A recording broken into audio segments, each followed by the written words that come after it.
눈썹화 거상을 하신 분들 중에 나는 수술 뭐 했는지 잘 모르겠대요, 이런 얘기를 하시는 분들이 계세요. 예를 들어서 이분 같으면 이 부분이 많이 처졌단 말이에요. 그러면 이 부분을 직접 잘라내는 게 가장 좋은 수술이 되겠죠. 눈썹화 거상을 선택하시는 분들은 상안검을 내 친구가 했는데 나는 쌍꺼풀이 있는 눈이 싫다, 이렇게 되면 눈썹화 거상은 좋은 대안이 될 수가 있습니다. 안녕하세요, SM성형외과 이무영 원장입니다. 오늘 주제는 눈꺼풀 거상술에 대한 주제인데, 저도 눈꺼풀 거상술이라는 용어는 처음 들어보는 용어긴 합니다. 저한테는 더 익숙한 용어가 눈썹 하거상이라는 용어이기 때문에 제가 섞어서 설명을 드릴 테니까 이것도 헷갈리지 마시고, 앞에 주제랑 비슷하네요.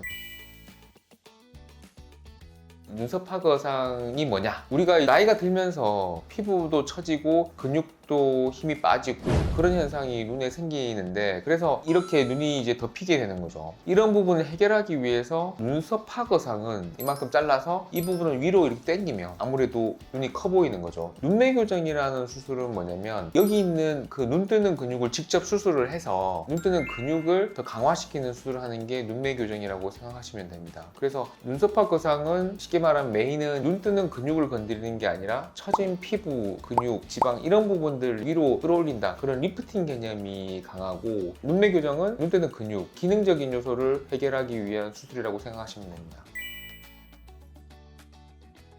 이게 눈썹 밑을 절개하는 거다 보니까 수술하면 흉터가 많이 남지 않을까요? 그나마 가장 흉터가 덜 남는 부위를 선택을 한 거죠. 눈썹 하거상이라는 게, 우리가 눈썹을 기준으로 해서 처진 부분을 눈썹 상거상이라는 수술이 있어요. 눈썹 상거상은 이쪽을 이제 절개를 해서 리프팅을 하는 과정이 되는 거죠. 예를 들어서 이 부분 같은 경우에는 눈썹과 눈 사이가 멀지만 가까운 분들도 있거든요. 가까우니까 눈썹 하거상을 하면 더 좁아 보이지 않을까, 이렇게 걱정을 해서 눈썹 상거상을 할 수가 있겠죠. 그런데 이 눈썹 상거상은 거의 안 쓰는 이유가, 눈썹 위쪽을 절개를 했던 흉터가 아주 보기 싫게 남는 경우가 많아서, 사실 개인적으로 저는 한 번도 해본 적은 없습니다. 그렇게 부작용이 생긴 분들을 많이 봤기 때문에 눈썹 상거상은 사실 지금 하는 분들이 거의 안 계실 거고, 눈썹 상거상을 안 하는 대신에 이마 거상을 많이 하는 거죠. 눈썹 하거상은 아직도 많이 하는 이유가 흉터가 별로 보이진 않아요. 다행히 흉터가 많이 보이진 않기 때문에 눈썹 상거상보다는 눈썹 하거상을 하게 되고, 그리고 저 부분은 눈썹에 반영구를 많이 하기 때문에 혹시나 흉터 때문에 스트레스를 받게 되면 그쪽에 반영구를 하실 수가 있겠죠. 그래서 눈썹 하거상이 흉터가 눈에 그렇게 많이 띄진 않기 때문에 많이 하는 수술이라고 생각하시면 됩니다. 그러면 이게 눈썹 밑을 뭐 많이 잘할수록 좋다 이런 말들도 있더라고요. 근데 진짜 그럴까요? 그런 부분은 디자인적인 문제이기 때문에 그 수술 하시는 분이 수술 받는 분과 이제 충분히 얘기를 해서 수술을 해야 되는 거고, 우리가 기대하는 건 여기를 잘라서 이 아래쪽 부분이 위로 가게 리프팅이 되는 이런 효과를 기대하면서 수술을 한단 말이에요. 근데 실제로는 우리가 이 부분을 자르고 꼬매게 되면 우리 몸에서는 이게 수술을 했다고 인지를 하는 게 아니고 뭔가 눈에 상처가 났다고 인지를 하게 되는 거죠. 그래서 이렇게 면으로 잘리게 되면 내 몸에서는 이걸 빨리 메꿔야 되겠죠. 그러면 여기서 이렇게 올라가는 게 아니라 동시에 이렇게 짜부러드는 거죠. 이걸 이제 보통 수축이라고 표현을 하는데, 내 몸에서는 내 몸을 방어하기 위해서 빨리 여기 그 손상된 부분을 메꿔야 된다, 이런 인식이 강하기 때문에 실제로는 이렇게 눈썹이 내려올 수 있기 때문에 뭐 무조건 많이 자른다고 좋은 것도 아니고, 적당히 그 눈에 맞게 자르는 게 더 중요하다고 생각하시면 됩니다.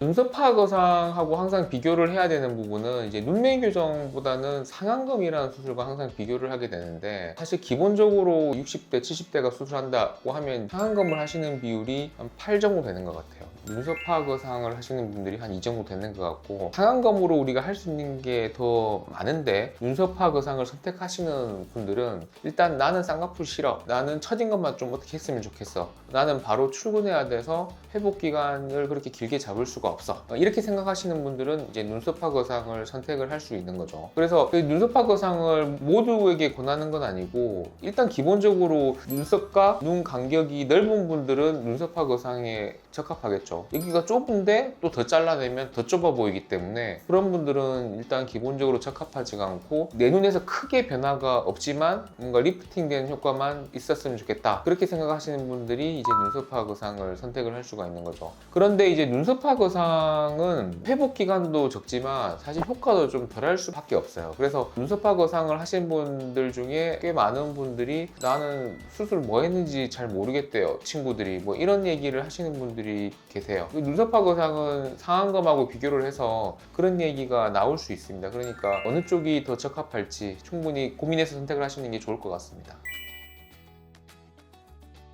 이마 거상이랑도 같이 고민하시는 분들도 많더라고요. 근데 이마 거상을 하는 게 나을지 아니면 그냥 뭐 눈썹 하거상을 먼저 하고 이마 거상을 하는 게 나을지 고민이 돼요. 이렇게 생각을 하시는 게 맞아요. 우리가 그 처진 부분이 어느 쪽이 지금 메인이냐, 어느 쪽이 많이 처졌느냐, 이걸 먼저 진단을 내리고 그 다음에 처진 부분을 직접 해결을 하는 게 가장 좋다는 거죠. 예를 들어서 이분 같으면 이 부분이 많이 처졌단 말이에요. 그러면 이 부분을 직접 잘라내는 게 가장 좋은 수술이 되겠죠. 그 부분을 직접 해결하는 게 가장 회복 기간도 짧고 비용도 저렴하고 효과도 좋고, 그러면 이 부분을 직접 해결하면 상안검 수술이 적합한 거죠. 그 다음에 여기서 멀면 멀수록 효과는 떨어지고 비용은 올라가요. 그래서 그 다음이 눈썹화 거상은 이 부분 처진 걸 이쪽에서 간접적으로 들어올리는 거죠. 이마 거상은 더 위에서 들어올리는 거죠. 그러니까 멀면 멀수록 수술 시간도 더 길어질 수밖에 없고 절개 범위, 그 다음에 박리 범위가 더 길어질 수밖에 없는 거죠. 그만큼 회복 기간도 좀 더딘 면이 없잖아 있게 되고,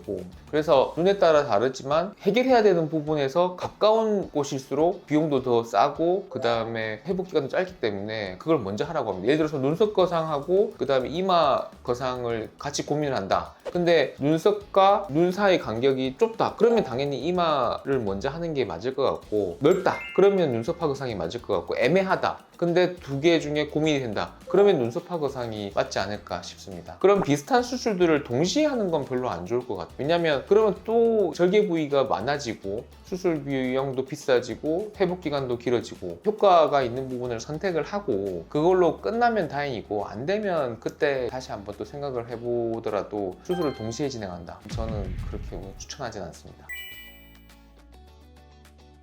그러면 이제 상안검이랑 눈썹 하거상이랑 같이 하는 건 좀 추천하지 않는다. 그렇죠. 상안검과 눈썹화 거상을 동시에 하게 되면 일단 생각보다 눈하고 눈썹 간격이 그렇게 멀지는 않은데 이 좁은 부위에 흉터를 2개 남긴다. 당연히 흉터가 더 많이 남을 수도 있고 상처가 났는데 부담이 될 수가 있겠죠. 그래서 이건 이제 한 군데로 몰아서 하는 게 더 나을 것 같습니다. 그리고 상안검과 눈썹화 거상을 비교를 하게 되면 처진 부분을 직접적으로 해결을 하는 게 상안검이라고 얘기를 했는데, 여기는 사실은 이제 뼈가 있어요. 눈알을 둘러싸고 있는 뼈가 있는데 그 뼈에는 또 막이 있어요. 뼈막을 이용해 가지고 처진 부분을 막는 역할을 할 수가 있어요. 이 부분이 또 처지는 걸 재발하기 위해서 쭉 당겨서 뼈막에 고정을 하는 그런 과정이 있거든요. 눈썹화 거상은 사실 이제 그런 건 못해요. 그냥 잘라내고 뭔가 처지는 걸 또 막을 수 있는 그런 역할을 하는 데는 상안검보다는 좀 부족하다, 이렇게 생각을 하시면 됩니다. 그래도 눈썹화 거상을 선택하시는 분들은 대부분 상안검을 내 친구가 했는데 보니까 너무 어색하더라, 나는 쌍꺼풀이 있는 눈이 싫다, 이렇게 되면 눈썹화 거상은 좋은 대안이 될 수가 있습니다. 그리고 눈썹화 거상에 대한 얘기가 많이 나오는 이유는 사실 저도 그랬어요. 저도 전문의 따고 처음 눈수술을 시작을 할 때 눈썹화 거상은 제가 원하는 대로 딱 됐었어요. 수술이 그렇게 복잡한 건 아니거든요. 제거할 건 제거하고 꼬맨다, 뭐 이런 과정이기 때문에 제가 의도한 대로 결과가 나오는 경우가 많은데, 상안검이라는 수술은 좀 변수가 많아요. 쉽게 말하면 러닝 커브라고 표현을 하는데 처음에 시행착오를 많이 겪는 거죠. 아, 이렇게 했더니 이렇게 되고 저렇게 했더니 저렇게 되고, 사실 모든 성형외과 의사들은 그런 러닝 커브를 겪을 수밖에 없어요. 특히 상안검의 경우에는 제가 의도하지 않은 대로 쌍꺼풀 라인이 많이 나오는 경우도 많고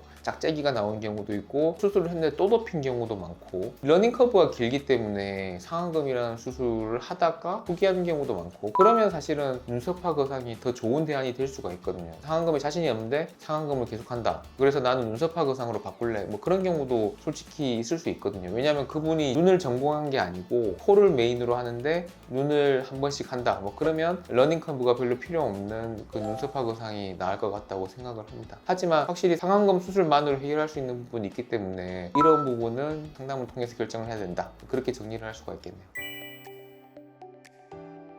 눈썹화 거상이라는 수술은 그 상안검이라는 수술을 메인으로 선택을 하고 그 다음에 상안검이 나랑 맞지 않다고 느낄 경우에 선택할 수 있는 좋은 초이스입니다. 일단 기본적으로 눈썹과 눈 간격이 멀어 보이고 내 눈에 큰 이미지 변화가 생기는 게 부담스럽고 빨리 회복해야 되고 그런 분들의 경우에는 눈썹화 거상을 하고 나서 이 흉터에 대한 부담도 반영구로 가릴 수 있는 장점이 있기 때문에 눈썹화 거상은 또 더 많이 시행되는 것 같습니다. 그래서 각각 수술은 장단점이 있기 때문에 상담을 통해서 눈썹화 거상이 좋을지 아니면 다른 수술을 하는 게 좋을지 결정을 하는 것이 바람직하다고 생각됩니다. 감사합니다.